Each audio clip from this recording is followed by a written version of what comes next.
Olá. Você tem que abrir, né? Olá. O IMO tem muito prazer de trazer mais um episódio do nosso IMOcast Brasil. Nessa oportunidade com uma convidada muito especial, não só para o IMO, mas especialmente para mim, que é a Sônia Maggiotto, que está aqui com a gente, que já vai se apresentar. Como a gente já vem falado, o IMO é uma consultoria, é uma rede de consultores internacional, presente inclusive no Brasil e mais 11 países, mais 10 países, onde a gente tem procurado trazer aqui conexões com as quais nós já tivemos, de alguma maneira, e que são profissionais, são pessoas onde a gente discute as questões ligadas ao empreendedorismo, liderança, inovação, e também a gente trata das questões de legado, porque todas essas pessoas já têm uma trajetória, uma história, e a gente já pode falar muito assertivamente a respeito de legado. Comigo aqui, antes da Sônia se apresentar, nós temos o Miguel Debs, o nosso parceiro aqui do IMO aqui em Ribeirão Preto, que vai tomar a palavra agora e se apresentar um pouquinho mais. Bacana, estou muito feliz de estar participando desse projeto do IMO. Como o Edson falou, sou empresário, estou apoiando o projeto. Feliz de estar escutando as histórias tão inspiradoras que a gente já teve a oportunidade de falar um pouquinho antes aqui com a Sônia, uma colega, inclusive, do mesmo segmento de atuação que eu fiquei por 20 anos. E importante a gente sempre reforçar que o IMO tem nos seus pilares o empreendedorismo, a liderança e a inovação. Esse é o nosso terceira rodada de entrevistados. A gente já está indo aí para 12 entrevistados, então hoje você pode assistir os programas já gravados. Temos, nesse momento, 7 programas publicados. Possivelmente, quando você vai estar escutando e assistindo, a gente tenha outros. Então é legal de acompanhar, porque cada entrevista traz um grande aprendizado para nós e eu acredito que para vocês também. Então, Sônia, eu queria te dar as boas-vindas, falar um pouquinho quem é a Sônia para nós e muito obrigado pelo seu tempo aqui com a gente. Sônia, por favor, se apresenta para o nosso público. Eu que agradeço o convite. Eu acho assim, além de ser um prestígio, muito obrigada, é uma delícia, né? E eu estou numa fase da vida que eu gosto das coisas gostosas, né? Ponto. Não dá mais tempo para coisa que não é interessante. Bom, eu sou formada em comunicação, em relações públicas, lá na década de 80, e aí comecei a atuar em São Paulo e depois vim para Ribeirão em 1990. Comecei trabalhando numa agência e essa agência fechou, fechou não, veio o plano Collor, ela não conseguiu mais manter as pessoas e eu acabei abrindo a Conceito em 1990. Eu tinha 24 anos, um filho de 2 anos e uma empresa. E desde então, a Conceito vem crescendo. E aí depois eu fiz especialização, pós-graduação em marketing pela ESPM e hoje a Conceito tem 34 anos. Há mais ou menos 15 anos eu comecei uma formação em yoga. Eu comecei a praticar yoga buscando minha saúde, meu bem-estar, porque a vida de uma empresária em qualquer ramo, nesse Brasil, naquela época, quem lembra dos planos Sim, que a gente viveu, dos planos econômicos. Bom, fui buscar yoga e vi o quanto yoga fez bem para a minha saúde. Eu falei, eu quero aprender para poder compartilhar. Muito Fiz bom. a formação. Desde 2012 eu venho dando aula de yoga, uma aula aqui, outra aula ali. Quando chega a pandemia, todo mundo dentro de casa, as pessoas precisando muito disso, eu tinha um espaço na minha casa, montei um estúdio e comecei a dar aula de yoga online. Cheguei a dar 10, 15 aulas por semana. E me especializei, me qualifiquei. Nesse meio tempo, fiz várias outras formações. Então, enquanto empresária, na área de comunicação, fiz o curso de programa de desenvolvimento de liderança, o PDL com IMO. Uhum. E tudo que aparecia em termos de congresso, de comunicação interna, de preparação das pessoas para dar entrevista, um media training, enfim, tudo que aparecia de assessoria de imprensa, eu fui me qualificando. E depois, quando eu entrei nessa área do yoga, mesma coisa. Eu sempre estou buscando, estou aprendendo. Aí vim e há mais ou menos 5 anos comecei um curso de terapia Ayurveda, que é essa medicina, entre aspas, indiana. Então, hoje eu, além de acompanhar conceito nas questões estratégicas, nas decisões, como conselho mesmo, eu ainda dou aula de yoga e atuo como terapeuta Ayurveda. Muito bom, Sônia. Aí eu gostaria de falar mais uma coisa que eu acho que é muito interessante. Claro. E o que está me preenchendo bastante é todo esse conhecimento do mundo corporativo, porque quando você trabalha numa agência de comunicação, você está dentro da realidade de muitas outras empresas, né? E então eu tenho esse conhecimento, essa vivência do mundo corporativo, e eu estou levando yoga para o mundo corporativo, está casando. Isso é muito legal. Eu queria, assim, você falou de 3 pontos, assim, nitidamente muito importantes dentro da tua carreira, que foi a tua atitude empreendedora lá com 24 anos, né, quando vocês começaram a Conceito. E eu tive a honra de conhecer a Conceito tanto como cliente, tanto como consultor, né, onde eu prestei serviços, ajudei a Conceito a formatar um plano para esses últimos anos que eles estão vivendo. Mas eu queria que a gente se remetesse um pouquinho ao seu sonho empreendedor. Como é que ocorreu essa iniciativa? Você já falou um pouco, tinha uma empresa que você trabalhava, mas assim, você imaginava, esse sonho empreendedor lá atrás, você imaginava que você ia chegar onde você chegou hoje? Nos seus melhores planos? Vamos pensar, eu posso falar assim que eu fui uma criança empreendedora. Então, eu lembro... porque eu lembro das minhas brincadeiras, das bonecas. As minhas bonecas todas tinham um escritório, amarelo. Enfim, era uma coisa assim, né? E aí, quando eu montei o escritório, foi muito engraçado, esse último, inclusive, eu sentei lá e eu tive uma sensação de que eu estava realizando o sonho daquela menina empreendedora. Uhum. Isso foi muito real.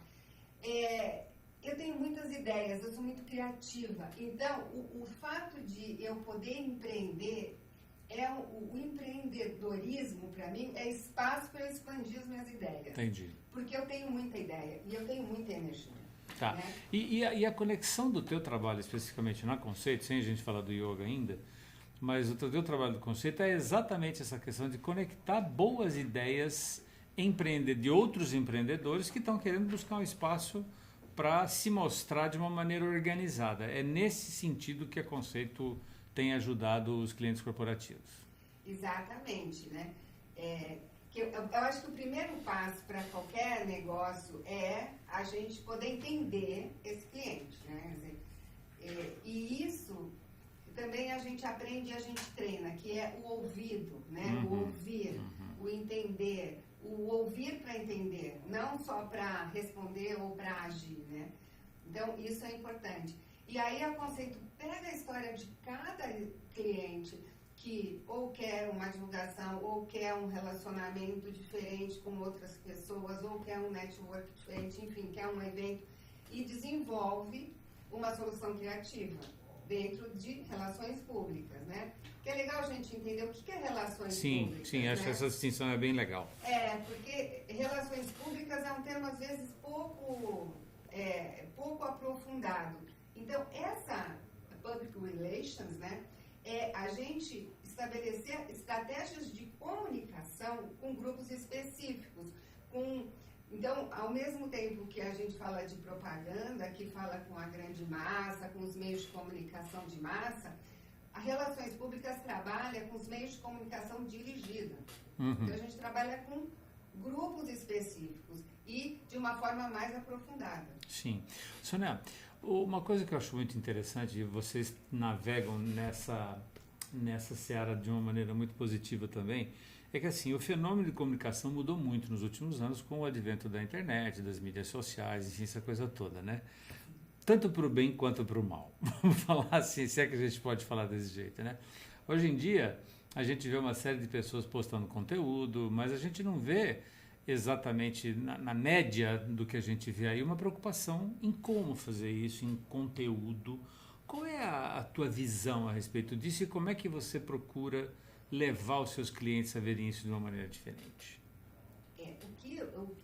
Às vezes, assim, quando esse boom da internet, das redes sociais aconteceu, foi um pouco assustador. porque não tinha critério nenhum de qualidade, de credibilidade, de fonte confiável, né?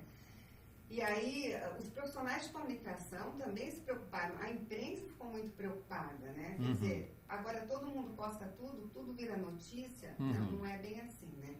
E aí a gente percebe que tudo vai se acomodando. Então, a imprensa continua tendo a importância fundamental dela, por conta de credibilidade, por conta dos profissionais que estão por trás disso. Então, a minha visão hoje é que as coisas estão se encaixando, elas estão se encontrando o seu caminho. O que é, por exemplo, imprensa está presente nas redes sociais, na internet, enfim, na mídia eletrônica, e a gente sabe o caminho para encontrar essas informações que a gente pode acreditar. Aí a gente tem os influencers digitais, que tem agora cada um com a sua especialidade, isso é muito legal. Então a gente trabalha muito com os blogueiros, com as blogueiras, com os influencers, né? Sim. E aí a gente percebe que cada um tem a sua especialidade, eles estão se aprimorando, cada um no seu campo, e isso é muito legal. Então, aquilo que começou um pouco bagunçado, hoje está se organizando, isso é interessante. Muito então, interessante. Hoje a gente tem mailing, do mesmo jeito que a gente tem um mailing de imprensa, editoria de economia, agropecuária, de negócios, de cultura, hoje a gente tem também um mailing específico de cada influência digital e por região. Por incrível que pareça, ainda existe isso. Muito legal. Eu acho que assim, né, uma coisa que a comunicação, como eu vejo, né, ela responde da maneira como tudo tem respondido, de acordo com o momento do ser humano, né, na história do desenvolvimento da humanidade. E aí a gente já vai criar uma conexão para a gente falar um pouquinho do yoga também. Como é que a gente estuda muito essa questão da alma humana dentro do IMO, e a gente imagina que lá atrás, né, há muitos anos, a gente teve o desenvolvimento da alma do intelecto, como a gente sabia, a alma da sensação, e a partir do renascimento, alguma coisa assim, a gente tem o desenvolvimento da alma da consciência, como a gente fala. E como é que a gente vê a expressão disso no mundo hoje, né? Ou seja, todo mundo tem uma opinião, todo mundo é dono de uma opinião favorável ou desfavorável. A gente vê uma quantidade enorme de conteúdo sendo publicado toda hora, é notícia. A gente não sabe muito bem a quem recorrer e onde é que a gente vai buscar essa verdade. E essa verdade, no fundo, ela está onde? Ela está no interior de cada um. Entendeu? A gente tem que procurar essa verdade expressa no mundo e dessa maneira. Aí eu queria perguntar para você primeiro, como é que você vê essa confusão de informação, essa crise, se a gente pode chamar, não sei se a gente pode chamar de crise de consciência, mas como é que a gente conecta o interior do ser humano com esse exterior, entendeu? Onde tudo está acontecendo. Acho que aí eu queria que você já aproveitasse e falasse um pouquinho do yoga também. Essa pergunta é difícil, né? Essa pergunta não é fácil. Né? Se não fosse fácil, não seria para você, né?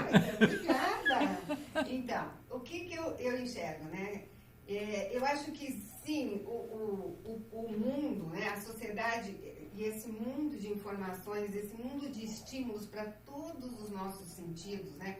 Vamos pensar, são as nossas janelinhas, sim. A audição, a visão, o tato, o paladar, o olfato. E hoje é demais. E isso adoece. Isso, porque, até vou contar uma historinha. Então, claro. vou abrir um parênteses e vou contar uma historinha. Claro. É aquela historinha que vai uma pessoa visitar um mestre. Mestre, eu gostaria de ser seu discípulo, porque eu admiro muito o seu conhecimento, eu vim aqui para aprender, mas eu também já tenho esse curso, eu já fiz isso, já fui para lá, já fui para cá e não sei o quê. Enquanto isso, o mestre está colocando chá na xícara. Servindo o discípulo. Na xícara do discípulo. Tá. E aí o mestre vai colocando chá e o discípulo vai falando e a xícara vai transbordando. O discípulo olha aqui e fala, mestre, está transbordando. E aí ele fala assim, essa xícara está igual a você. Enquanto você não esvaziar, você não vai ter espaço para o novo ou espaço para processar. Então, não quer dizer que você tem uma grande quantidade de informação, que isso é conhecimento, que isso é sabedoria. É só uma grande quantidade de informação. Como se fosse um congestionamento no trânsito. Está tudo dentro da sua mente. Então, aí o yoga vem no sentido contrário, quer dizer, vamos, primeiro, limitar a quantidade de informação. Vamos selecionar o que eu quero. Mas para saber o que eu quero, eu preciso parar, eu preciso pensar, eu preciso observar onde eu estou, quem eu sou, para onde eu quero chegar, como que eu vou fazer para chegar nesse lugar. Eu não estou falando só estrategicamente do ponto de vista empresarial. Sim, o planejamento estratégico faz esse caminho, mas você também tem que fazer esse caminho interno. Quer dizer, se você não sabe para onde você quer ir, para onde você quer direcionar a sua alma, que seja, né, a sua consciência, qualquer lugar é lugar. Sim. Quer dizer, ou nenhum lugar você vai chegar, porque você está perdido. Então, o yoga te convida para isso, por várias formas, né, posturas, respirações, reflexões, estudos. Ele vai te permitir escolher o que você vai deixar entrar.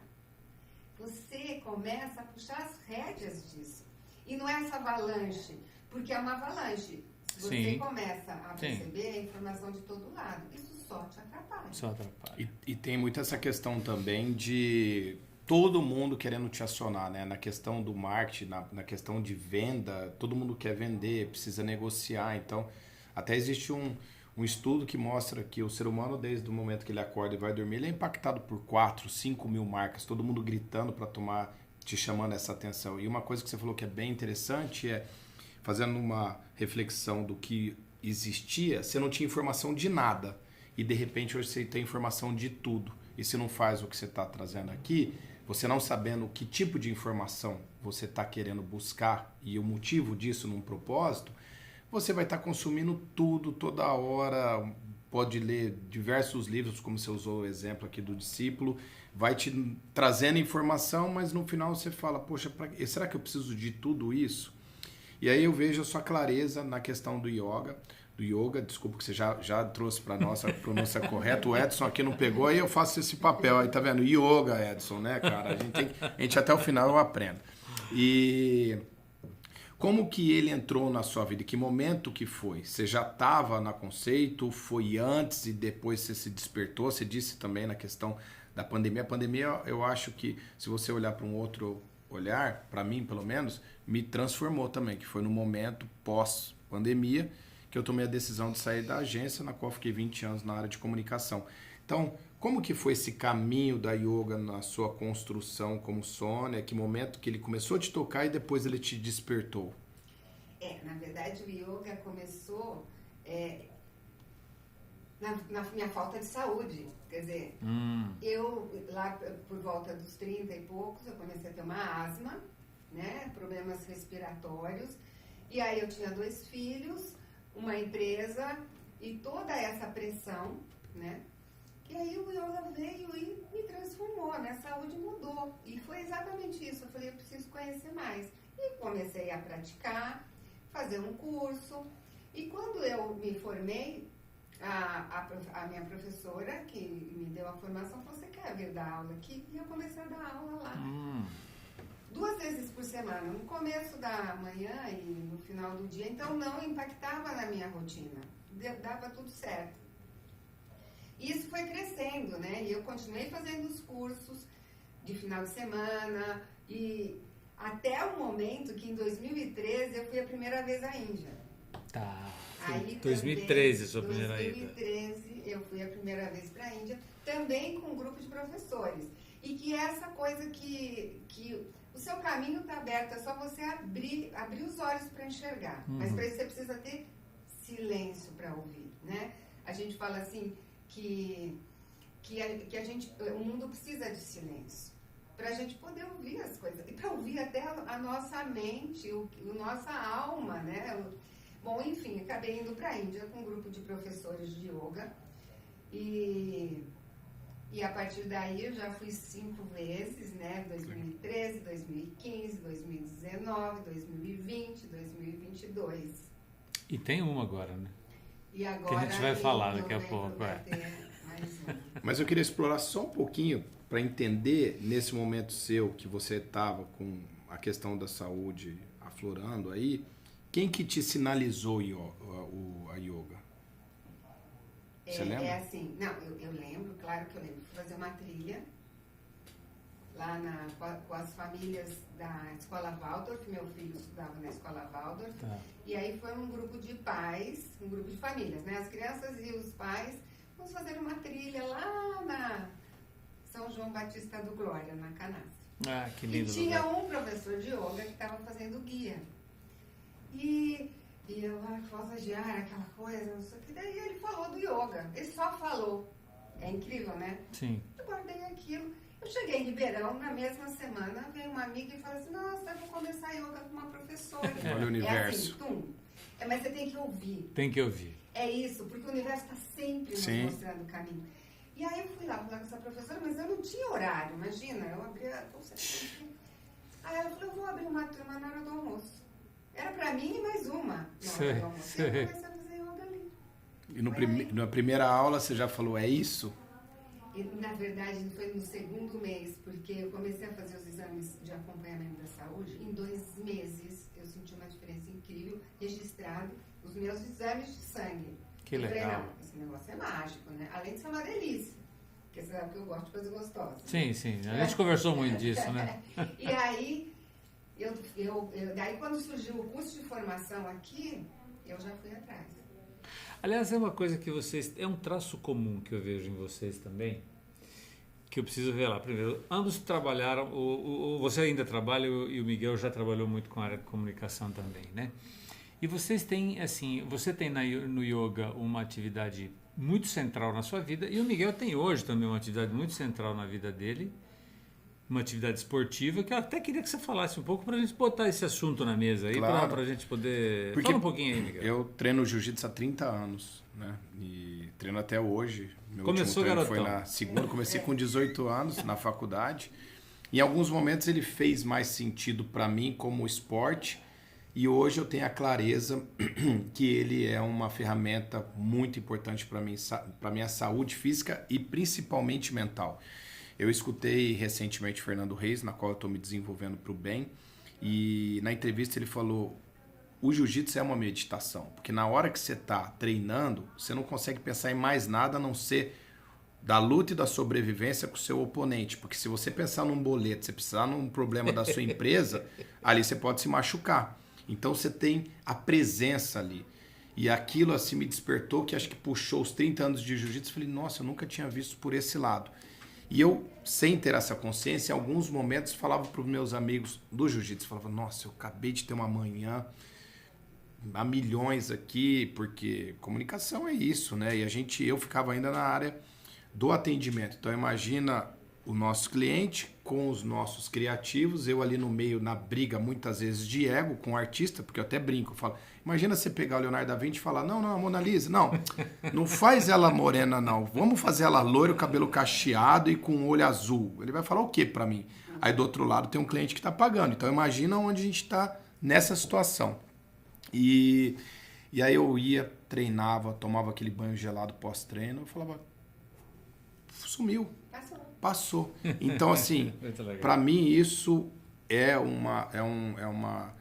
foi uma grande conquista minha ter essa clareza, e eu uso isso como uma questão realmente de saúde, que eu acredito que o yoga fez isso para você. E também queria saber, asma nunca mais depois do yoga?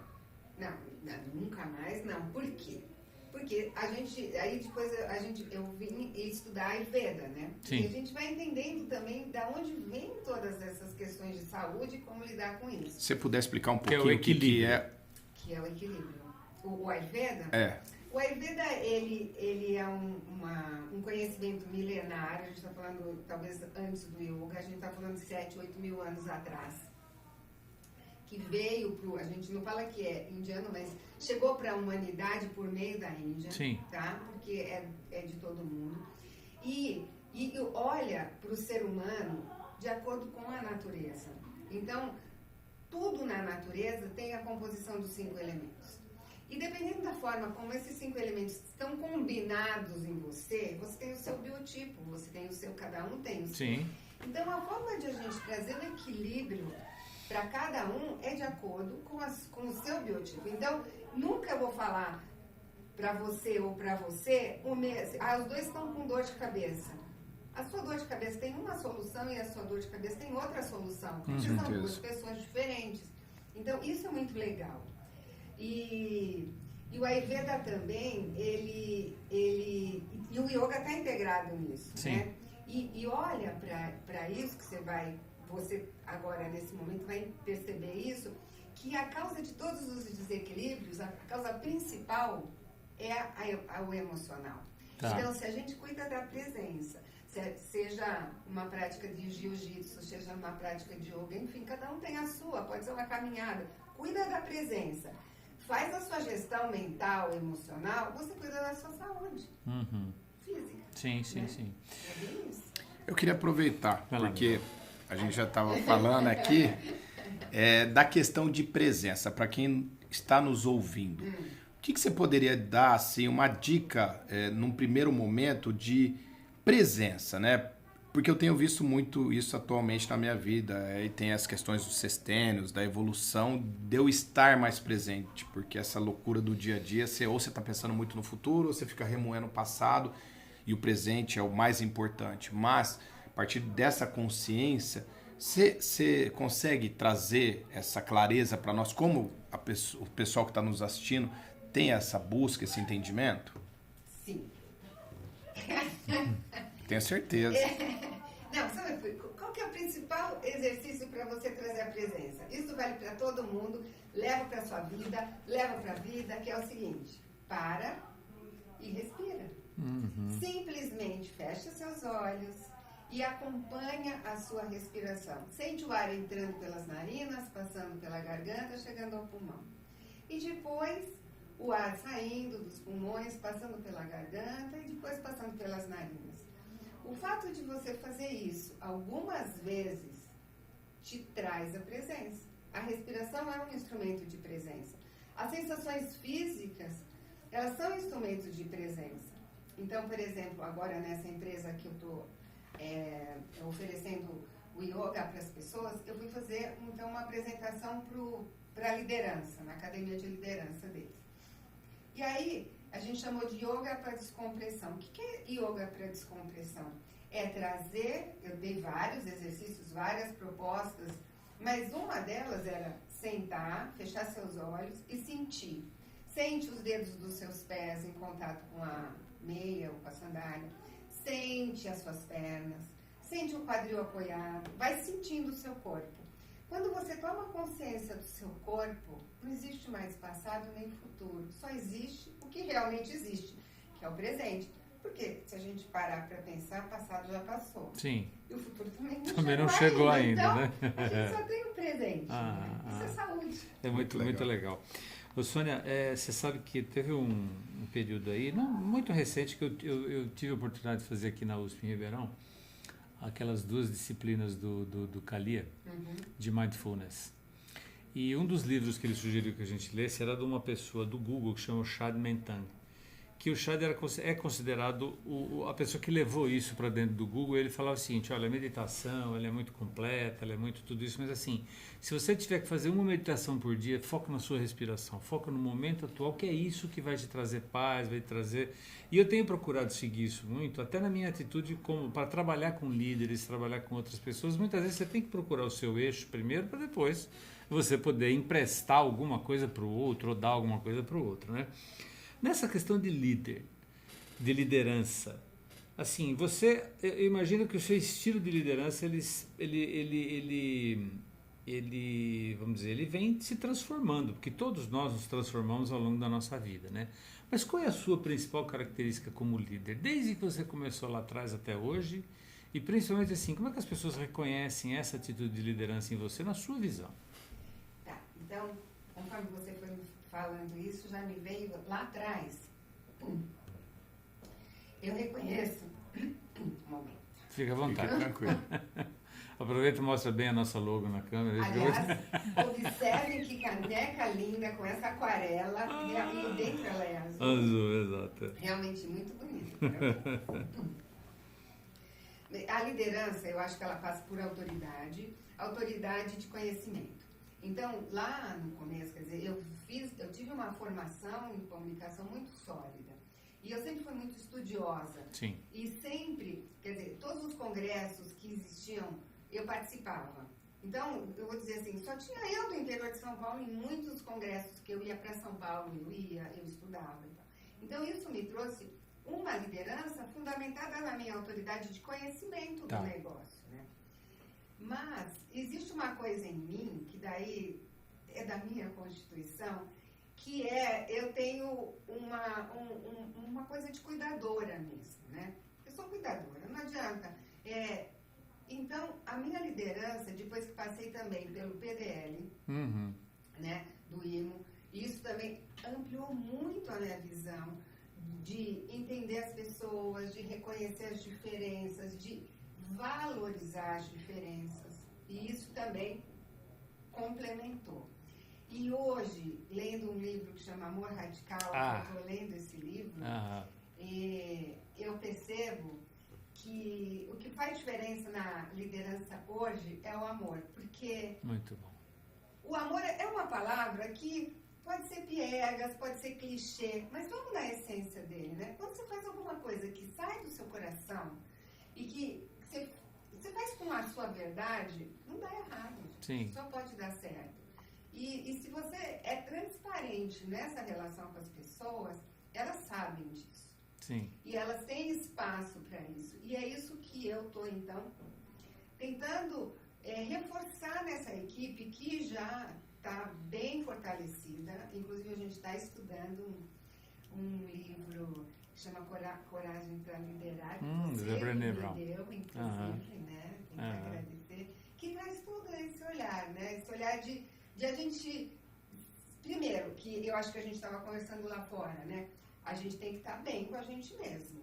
Então, primeiro ponto, o bom líder, você não vai ser um bom líder se você estiver em desacordo com você, se você não estiver alinhado o que você sente, com o que você pensa, da forma como você age.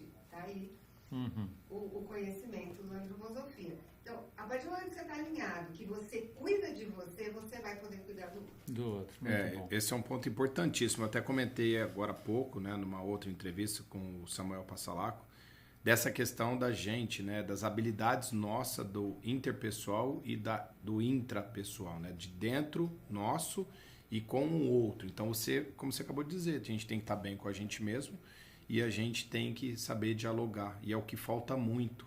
E nessa questão do amor, que implica tudo isso, a gente, inclusive, coincidentemente, eu e o Edson, porque para o pessoal entender, nós temos algumas entrevistas e a gente vai combinando, né, entre eles, que são os consultores, e a minha presença. Então, em algum momento eu estou com o Edson, em algum momento o Edson está com a Josefina, outros momentos a Josefina está com o Paulo. E eu tive a felicidade, nesse momento, de estar com o Edson aqui, quando a gente entrevistou a Ilmara, que ela é fundadora do Grupo Cedro, e ela falou muito sobre isso, do amor. Eu convido vocês a escutarem esse episódio, para quem não escutou. Você também, só não sei se você escutou. Eu escutei, e foi muito legal a conversa, uns projetos maravilhosos. E no final ela fala, amor. E isso realmente faz toda a diferença, né? Então, tudo fica muito mais fácil. A partir do momento que você, mesmo que tenha que desenvolver um colaborador e tem que se desenvolver, tem amor próprio e tem amor com o próximo, né? Ela é um exemplo que a gente vê brilho no olhar. Brilho, né? no olhar. Brilho no olhar dela e da equipe dela. Das filhas, dos netos, dos colaboradores, eles enfim. São clientes da Conceito, sim, né? Sim. Então, que é o Grupo Boticário. Então, é incrível. Isso é muito verdade, isso. Quando a coisa é verdadeira, ela pega. Você não consegue sustentar mentira. Não consegue. Ô, Sônia, assim... Ao longo desse tempo todo, você se reinventou como profissional, né? A gente tem que se reinventar. Mas eu sei das suas reinvenções, porque eu acompanho o seu trabalho há mais de 20 anos, né? Da época que... Quando a gente era estagiário ainda. A gente assim, lá na pré-primária. Lá na pré-primária, exatamente. Mas eu acompanho o seu trabalho, eu sei o quanto vocês se reinventaram, tanto na Conceito, quanto você pessoalmente se reinventou, né? E acho que essa atitude, a gente poderia chamar essa reinvenção de inovação, né? Acho que a sua busca hoje pelo yoga também é uma reinvenção pessoal. Qual é o lugar dessa reinvenção no papel do empresário, no papel do executivo? Essa inovação. Eu vou falar o que vem. Tá. Você falou isso. Para mim, a inovação é igual a respiração. Tá. É fôlego. Inovação é fôlego, né? Porque inovação é movimento, inovação é fluidez. E a vida é movimento, a vida é fluidez. Sim. Né? Então, sair desse lugar. Do mesmo jeito que eu falo para os meus pacientes, olha, 45 minutos de caminhada, vem fazer uma prática de yoga, eu vou falar para esse empresário, vamos respirar, vamos buscar esses 45 minutos de pensar diferente, de inovar, enfim. Entendi. É isso. Que legal. Movimento. É muito legal. É vida. É vida. A vida ela acontece nesse ritmo, né? Ou seja, o dentro e fora, o respirar e o inspirar e o expirar, né? Assim, a gente está sempre... O relacionamento com o outro, né? A partir do que o outro fala, você tenta dormir na fala do outro para você poder entender o outro, né? Acho que isso é inovar sempre, inovar nesse sentido de criativo da questão, né? Ô Sônia, e nessa questão, né, aproveitando do respirar, né, e de ter esse momento para trazer a inovação, né, isso a gente fala muito também no momento de ócio. Você tem alguma sugestão com relação aos pensamentos? Porque eu acho que o primeiro é o respirar, né, e você tá ali no presente, e depois os pensamentos, de muito ter boa. bons pensamentos, porque muitas vezes a gente acaba se boicotando. Recentemente eu escutei agora no final de semana, então você está com um pensamento ruim, pensa no pior cenário, porque a partir do momento que você pensou no pior cenário, você já viu tudo aquilo que você tem que passar, aquela montanha, e aí fica mais fácil para você dar o primeiro passo. Isso é um ponto. Agora, do outro lado, para ter pensamentos bons, isso você ensina na prática, isso você... Ó, já soltou um sorrisão aí, que eu já estou tendo uma consultoria aqui já gratuita, Edson. Estou aproveitando. Você vai fazer um chequinho no final. Tô aproveitando. Sabe por quê? Nada na vida não é coincidência, né? Nas aulas de yoga, eu sempre tenho textos de estudo. Eu sempre falo um texto. E o texto de hoje, acabei de sair da aula, fala sobre Pratipakshabhavana, é uma palavra em sânscrito. Guarda essa palavra. Então, primeiro, guarda essa palavra, eu vou voltar. Então, quando você fala assim, e os pensamentos? Então, a gente tem uma estratégia. A estratégia é o seguinte, senta na cadeira do cinema e assiste seus pensamentos na tela. Começa a fazer isso. Quando você faz isso, você vai perceber que uns pensamentos chegam, ficam um pouquinho e vão embora. Que esse pensamento puxa outro pensamento e que essa é a fluidez da mente. Mas se você está na cadeira do cinema, você não é o pensamento, percebe? Você é a sua consciência, você pode trazer o nome que você quiser, você é o sujeito, você é o ser, mas você não é os seus pensamentos. Isso te dá uma liberdade fantástica, né? Você não se mistura, você não se identifica com aquele monte de Você está em terceira pessoa assistindo. Na verdade, né? você é o sujeito, o objeto. Entendi. São os pensamentos. Sim. Se a gente falar sujeito, o verbo Sim, e objeto na língua não... portuguesa, né? Vamos pensar nisso. Sim. Você é o sujeito. Então você deixa os seus pensamentos passarem. E você não se mistura com ele. Isso. Aí você pode falar assim, bom, agora, já que esses pensamentos estão acontecendo, você primeiro te traz clareza para ver como que você vai puxar as rédeas dele. Porque já que você é o sujeito, você pode falar para ele, Pratipakshabhavana, eu posso trazer o pensamento oposto. Então, se eu estou pensando no azul e eu não quero pensar no azul, eu não vou falar esse azul. Eu vou falar assim, nossa, que lindo esse amarelo. Pratipakshabhavana é puxar o pensamento oposto. E isso, nesse estudo que eu estou apresentando, que faz parte do 13º capítulo do Bhagavad Gita, que Krishna, né? Krishna vai ensinar esses valores, né? Ele apresenta quando a gente tem muitas impurezas na mente. Então, do mesmo jeito que a gente limpa o corpo, todo dia você toma banho, arruma a sua mesa, troca de roupa, né? Você também tem que fazer essa limpeza, essa pureza na sua mente. Sim. E é isso. Você vai olhar para esses pensamentos, essas impurezas, que a autocondenação é uma impureza, egoísmo é uma impureza, ciúme, inveja, outra impureza. São impurezas.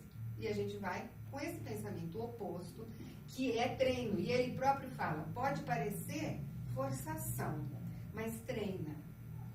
Porque a sua mente vai aprender e vai ter o conforto de estar pura. Sim. Para virar um hábito, né? E assim, pelo que a gente vê, pela literatura que a gente vê, o nosso trabalho está muito permeado nisso, né?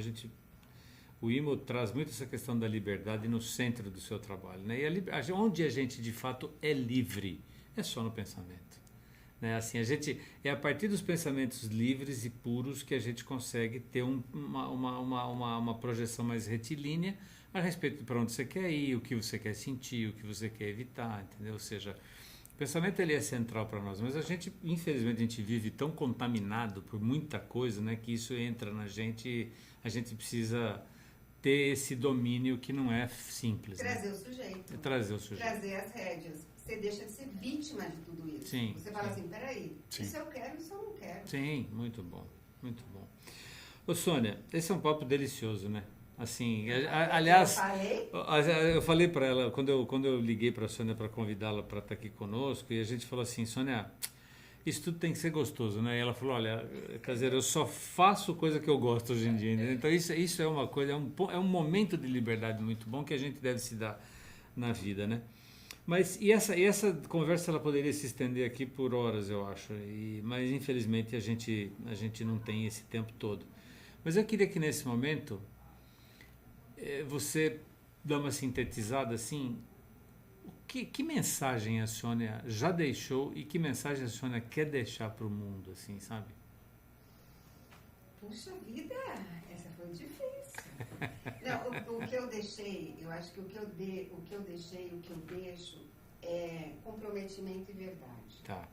Então, isso eu vejo no meu trabalho, isso eu vejo na minha família, isso eu vejo nas minhas relações, quer dizer, é estar de verdade onde você está. Uhum. Não faz nada por desencargo de consciência. Faz de verdade, faz com comprometimento. Com amor. Com presença. Com amor, com presença.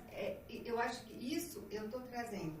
E eu acho que isso também é um fator que fez com que a Conceito tenha essa solidez. Porque uma empresa, para chegar a 34 anos, Sim. ela precisa de uma base firme. Sem aquela base, que daí eu puxo para mim essa base, porque na verdade, eu estava fundamos Sim. ali a empresa, né? Sim, sim. Se não fosse isso, ela não estaria aqui. Então, acredito nisso, funciona. E o que eu quero deixar daqui para frente é esse mesmo amor, só que esse amor de uma forma mais fluida. Essa coisa de, eu só faço o que eu gosto, mas não é bem assim. Sim. Eu faço ficar gostoso o que eu Sim. preciso fazer. Sim. Né? Isso é olhar para as situações e se entregar de coração e fazer ficar gostoso, né? Obviamente, então eu não vou lavar mais louça. Não é. Claro, né? Não é isso. Não é irresponsabilidade, mas Sim. trazer o prazer para bom. cada coisa, né? Muito bom, muito bom. Mas eu gosto de lavar louça. É aquela hora que a gente se concentra naquilo e é muito gostoso de fato, né? Traz um bem-estar. E eu queria só fazer uma contribuição, porque me veio uma questão que eu vi de como podemos tornar uma lavar a louça prazerosa, por exemplo, e eu escutei isso um pouco com relação à inovação, de um tio que tinha o sobrinho para viajar, eles iam viajar para a Europa, especificamente para Paris, e ele gosta muito de museu e o sobrinho dele não queria pôr o museu no circuito. E ele falou, como que eu posso tornar o museu algo gostoso para o meu sobrinho? Ele fez um caça ao tesouro dentro do Louvre. Olha que legal. Então ele desenhou algumas questões, porque a gente sabe que esse adolescente, esse provavelmente adolescente, não queria, em algo prazeroso, porque ele gosta, né? Ele gosta da descoberta, ele gosta da competição. E aí ele falou, na viagem, quando eu perguntei depois pro meu sobrinho, o que ele mais gostou foi o caça ao tesouro no Louvre. Então, quando a gente põe intenção, como você nos explicou com muita clareza aqui, e faz com amor, mesmo que não seja algo tão gostoso, torna aquilo gostoso, porque de algum momento vai ser muito legal, porque é muito ruim a gente ficar com a gente mesmo reclamando. E aí vem o vitimismo, que para um outro episódio a gente pode falar só sobre isso. E aí as coisas ficam mais fluídas, mais gostosas. A gente está chegando no final, já puxei aqui o meu agradecimento. Foi muito legal estar com você, Sônia. Bacana escutar a sua história. A gente já se conhecia, mas muito longe de tanto que eu pude conhecer aqui nessa entrevista. Então, para mim, eu sempre agradeço o IMO de estar participando e espero vê-la novamente aqui. E muito obrigado. Eu que agradeço. Sônia, muito obrigado por ter aceito o nosso convite. Muito obrigado por você estar aqui atendendo a esse nosso chamado, e eu tenho certeza que essas suas falas elas vão inspirar muita gente. Aí fica o convite para todo mundo assistir, curtir e compartilhar mais esse episódio do ImoCast, e onde a gente trouxe essa simpatia de profissional e, além de tudo, uma pessoa com conteúdo incrível. Obrigado. Acompanhe a gente no Spotify e no YouTube. Muito bom.